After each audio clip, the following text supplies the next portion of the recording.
Well, the first one without Hulk Hogan.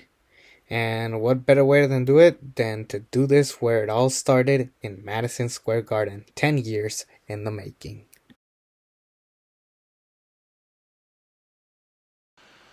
Hello, beautiful people. Welcome to another edition of WrestleMania Review Series. This time we are looking at WrestleMania 10 or WrestleMania X, 10 years in the making. And this one had a very hard time to build because this was going to be the start of the new generation era. The golden era was dead. Hulk Hogan left. It was just not the same anymore, so they had to kind of find a new face of the company. Fortunately, they did.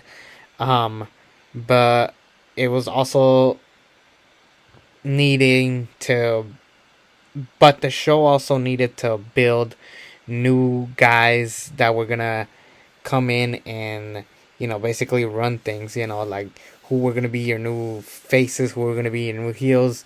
They had one solid story, a couple other good things.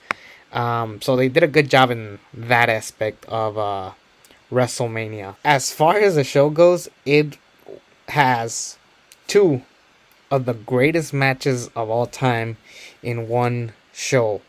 And the rest of the show was either take it or leave it, nothing completely terrible, and then a solid closer as far as a moment as a closer. To me, I really, really enjoyed it. Um, and I think what helped was just the fact that I knew what was coming our way. And also, even the fact that we didn't have a single DQ finish -1 was kind of relieving to watch, because at least the DQ finish that we got was in a way focused on leading to the main event, if I'm making sense. Not a great moment, but regardless, it happened. And yeah, some of the wrestling was not the greatest, but like I said, it has two of the greatest matches of all time. One match got cut out, which was a big 10-man tag team match featuring Jeff Jarrett, 123 Kid, IRS, the Head Shrinkers, a bunch of big names who I'm a little bit disappointed that they didn't make it on the show. Like, honestly, I felt like the Head Shrinkers should have fought the Quebecers, not Men on a Mission.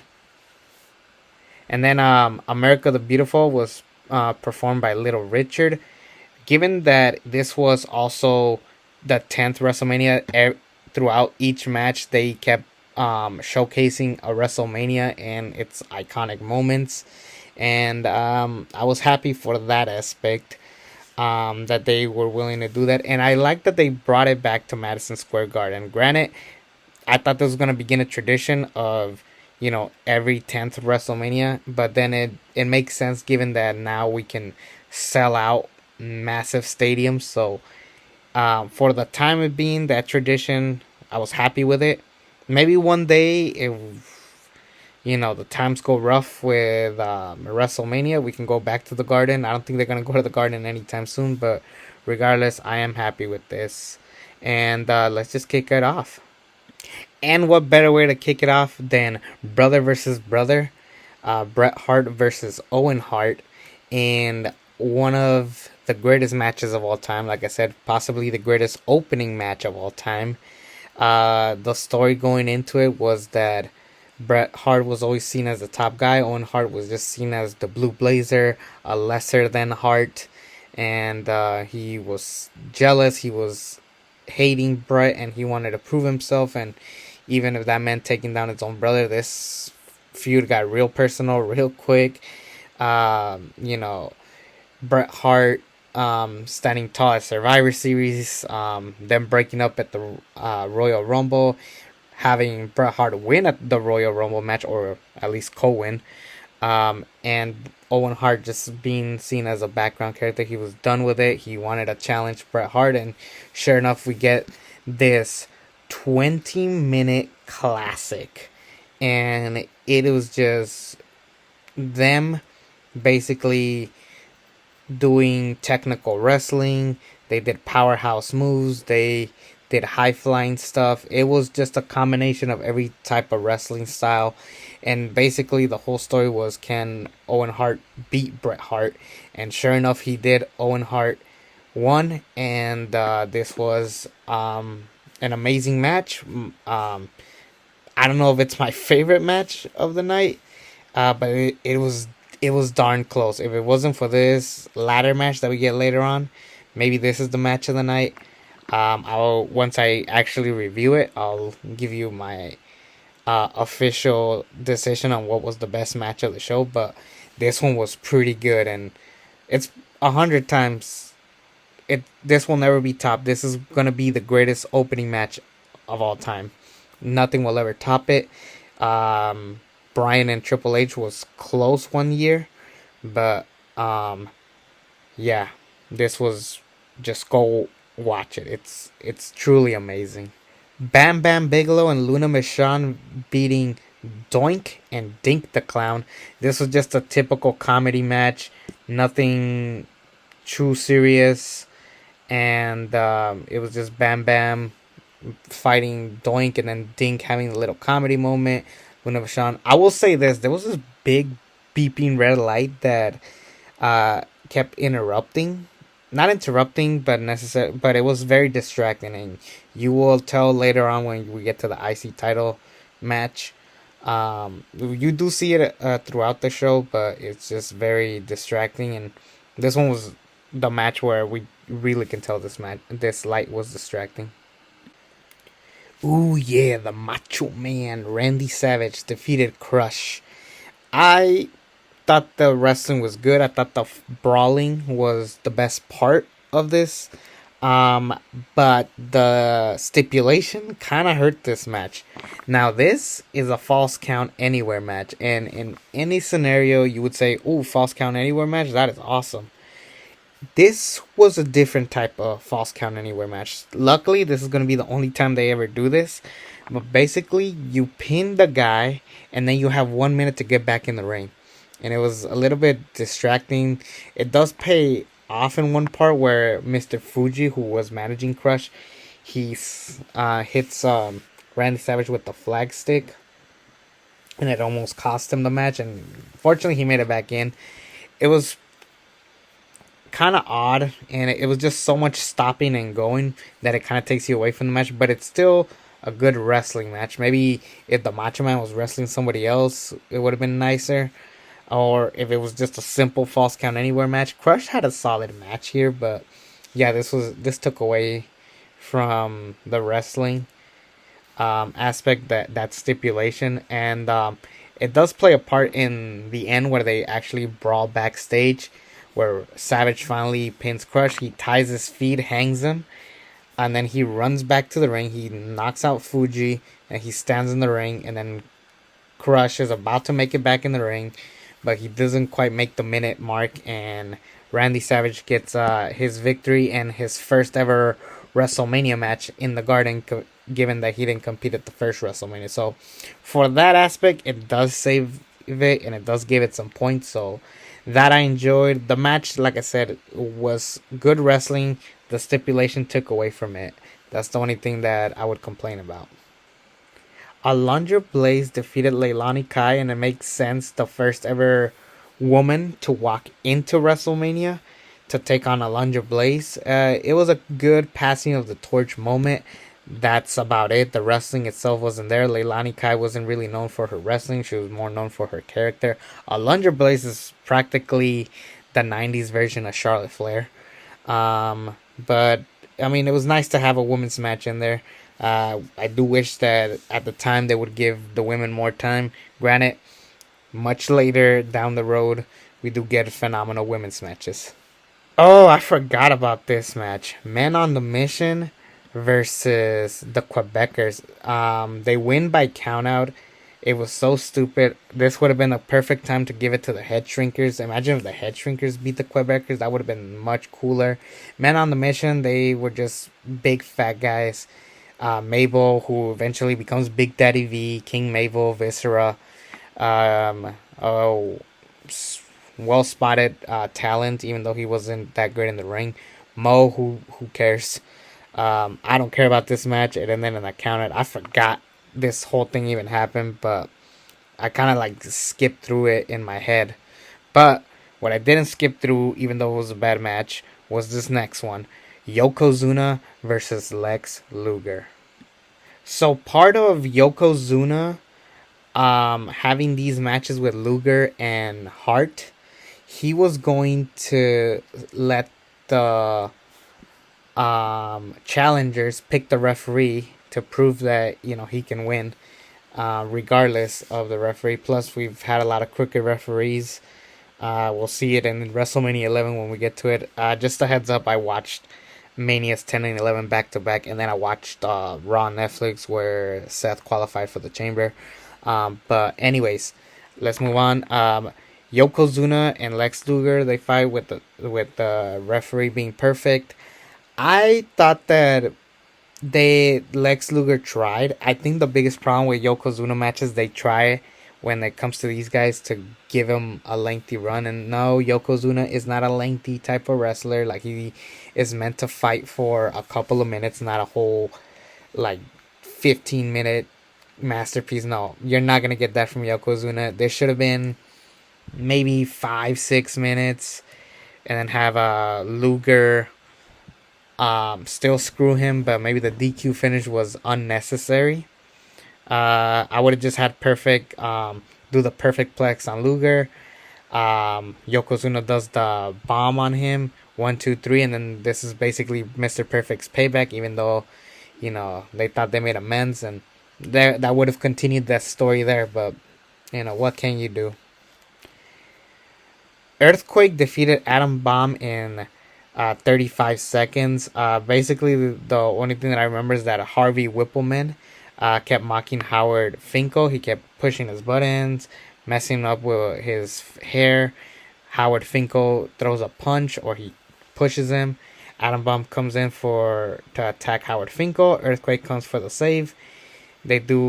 Earthquake does his power bomb. He does his body slam. He does a jump, and 1, 2, 3, Earthquake wins. This was a nice little thing to like have the rest of the show go to flow. I'm a little bit disappointed we didn't get the 10-man tag, because it had a lot of great names. Like I said, Head Shrinkers, Jeff Jarrett, and the 1, 2, 3 Kid, IRS. Like, a lot of great names, guys that I really liked. So, but what can you do? What you can do is watch this next classic, and that is Razor Ramon versus Shawn Michaels. 2 titles, 1 ladder, 1 match. It was a phenomenal match, one of the greatest matches of all time, and it's really sold on the story. Shawn Michaels never lost the belt. He had to vacate it due to injury. Razor Ramon became the champion in the meantime. They have this match, and they have the 2 belts hanging up high. This is the second ladder match ever, but the first one to take place at WrestleMania. No one talks about Bret and Shawn because it was in a house show, but it is a good match. If you can find it somewhere, it's actually a really good match. I recommend you to watch it. But anyways, Razor Ramon and Shawn Michaels, they had amazing chemistry. And keep in mind, this was the second ever ladder match, and the first one on mainstream. So the fact that Shawn and Razor had to try to make a whole wrestling match with only 1 ladder.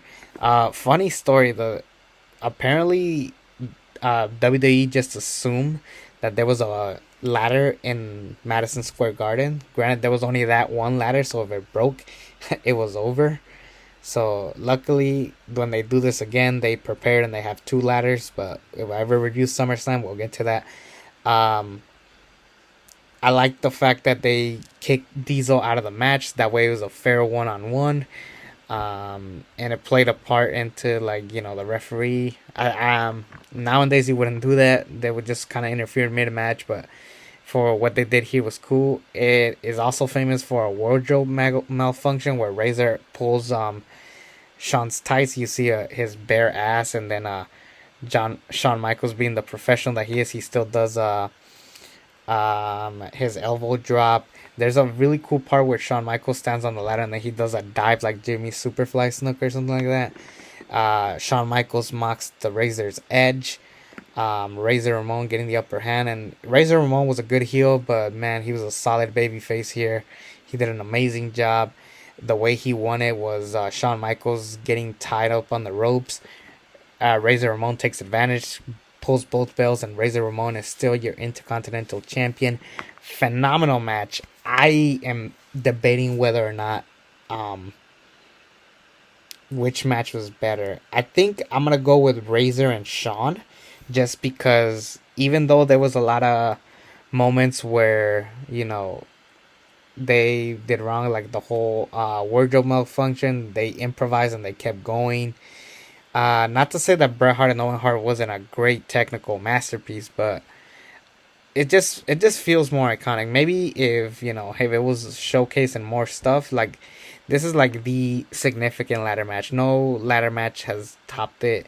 Obviously, we have like multi-man ladder matches nowadays, but when you have this type of aspect and they build it up like if it was the first ever ladder match of all time, it just made it more special for me. And I think maybe Razor and Shawn also. I'm a bigger Shawn Michaels fan than I am a Bret Hart fan. Despite the Montreal Screwjob, I do like his wrestling style better, and I like Razor Ramon as a character. Razor Ramon was one of my favorite characters watching, especially during his NWO days. So yeah, I was a big fan of this, and yeah, this to me was the match of the night, and I love it. It's an amazing match.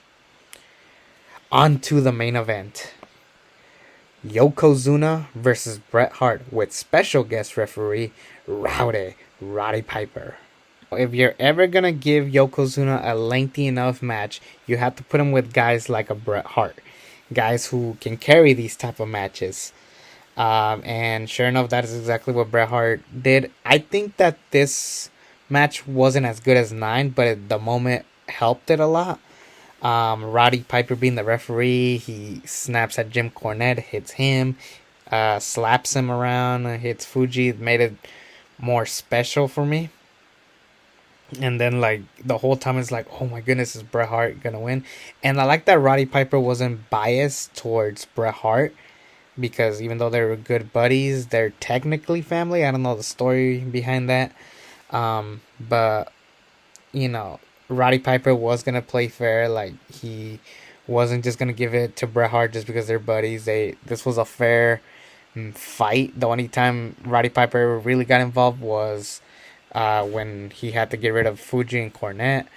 I like that it was the bonsai drop that missed, and then Bret Hart took advantage. Roll up, 1, 2, 3. There was times where he tried to do the sharpshooter, but it just wasn't working. So better way than to play at his own game. And yeah, this was brilliant storytelling in the ring. I think that's what Bret Hart is good at the most, is telling stories in the ring, and he did a great job at this. So for that, I really really enjoyed this match, and I like the moment. I like that it showed Bret Hart holding the WWF Championship. Lex Luger comes out. They hug it out. You think they're gonna fight, but then all the other baby faces come out. 1, 2, 3 Kid, Razor Ramon, all these faces holding Bret Hart up high, and then you have Owen Hart, who beat Bret Hart earlier. Basically, just watching from the crowd, basically teasing the rest of the year with Bret Hart and Owen Hart. They basically carried it that entire year, and rightfully so. I thought this was well executed, and because of it, oh my goodness, it is a hard show to rate because you have mixed match stuff. I feel like if the tag team match was more memorable, I would have given it an A or an A minus at least. I'm gonna give it a B plus. I think that is a fair rating. What really carried it was those two matches that are to this day matches that we still talk about. There's a lot of corny moments. They had a part where you had a fake Bill Clinton. They had the tag team match that dragged down the DQ finish with Luger and Yoko. Even though I did like that Perfect basically made that match memorable. I didn't completely hate this show. And I think that's what saved it, is, like I said, those two matches, the moment of Bret Hart. And that's really what made the show great. I can honestly go back and watch it from top to bottom. yeah, there's gonna be some stuff that I don't like, but for the most part, my enjoyment was great. Too bad that we're gonna have to review WrestleMania 11 next. Oh boy. Take care, everyone.